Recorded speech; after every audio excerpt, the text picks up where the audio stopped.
नमस्कार दोस्तों, आपका मेरे चैनल में स्वागत है। तो इससे पहले हमने जाना था शेयर मार्केट क्या होता है, तो आज हम जानने वाले हैं इस वीडियो में कि शेयर मार्केट का खोज कब हुआ था। आइए जानते हैं शेयर मार्केट की खोज कब हुआ था। देखिए, शेयर मार्केट आज से 400 साल पहले खोला गया था। कब खोला गया था? 400 साल पहले।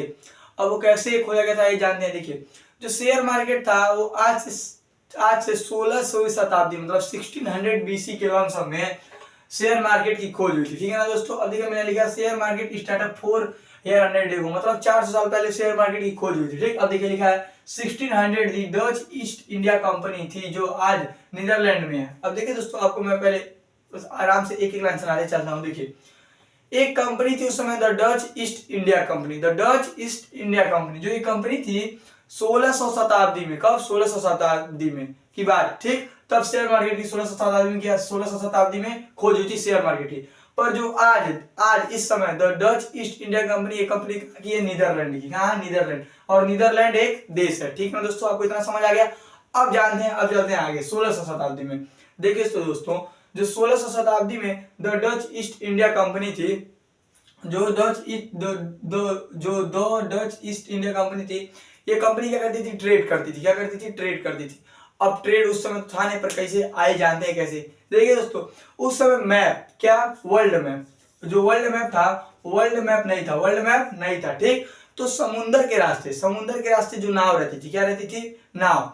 तो नाव पे लोग भेजते थे एक जगह से दूसरे देश को खोज करने के लिए और ट्रेड करने के लिए। ठीक, मतलब ट्रेड मतलब ये होता है जैसे आप यहाँ से कहीं गए, आपको खजाना मिल गया। आपको क्या मिल गया? खजाना मिल गया। उसी को आप ट्रेड कर सकते हैं, जैसे कुछ मिले। ठीक, तो एक जगह से नाव को क्या करा जाता था? दूसरी जगह भेजा जाता था पूरा एक्सप्लोरिंग करने के लिए और दूसरे जगह को खोजने के लिए। ठीक, तो जब ये नाव जाती थी, ठीक है, तो ये कई किलोमीटर नाव चला के जाना पड़ता था। कई किलोमीटर, कई हजार किलोमीटर। ठीक, तो जब लोग जाते थे तो इससे बहुत लागत आती थी। क्या आती थी? बहुत खर्च आता था। जब खर्च आता था तो ये खर्च एक लोग नहीं भर सकते थे। एक लोग खर्च नहीं भर सकते। ठीक, तो इससे लिए कंपनी, ये the Dutch east India company, इस कंपनी ने ऑफर किया लोगों को। क्या किया? ऑफर किया कि आओ इस कंपनी में, अगर कुछ प्रॉफिट होगा तो आपका ही प्रॉफिट होगा। अब देखिए दोस्तों, आए लोग आने लगे और लोग पैसा लगाने लगे। पर लोगों का पैसा नहीं लोगों के पास आता था। लोग अपना पैसा लगा देते थे और लोगों का ही पैसा नहीं आता था। ऐसा क्यों होता था? देखिए दोस्तों,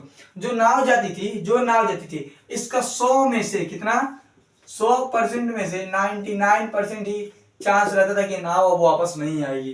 क्यों दोस्तों? देखिए, अगर 1000 किलोमीटर जा रहे हैं ना, अगर समुद्र के अंदर, तो ये लोग जाते थे, उधर से लोग आते ही नहीं थे। लोग उधर ही कहीं गायब रहते थे या पानी में कुछ हो जाता था, कुछ ना तो कुछ हो जाता था और लोग वापस नहीं आ पाते थे और लोग उधर ही ये लोग रह जाते थे। ठीक, अब देखिए दोस्तों क्या हुआ, आदमी लोगों ने क्या किया, जब ये लोग देखें एक नाव पैसा लगाने से फायदा नहीं हो रहा है, तो इन्होंने क्या किया, 7-8 नाव, कितना? 7-8 नाव पे लोग क्या किए, पैसा लगाना स्टार्ट कर दिया। जिसके बाद जितना पैसा उतना लगा था। अब वो लोग सोचे थे कि कोई एक नाव आएगा और उससे हमारा फायदा होगा, कोई एक नाव आएगा और हमारा उससे फायदा होगा। ठीक, तो उन लोगों ने क्या किया, ज्यादा नाव पे पैसा लगाना शुरू कर दिया। ठीक, देखते ही देखते दोस्तों, ये जो प्लान थे, प्लान बहुत सक्सेसफुल हो गया था डच ईस्ट इंडिया कंपनी का। ठीक, अब इससे क्या फायदा होता था, जो कंपनी का काम रहता था वो आदमी पूरा कर देते थे। कंपनी का काम आदमी पूरा कर देते थे और आदमी को और पैसा कमाने का मौका मिल जाता था। ठीक, और ये पैसा लगाते थे ट्रेड पे। ठीक है ना दोस्तों, इससे यही होता था।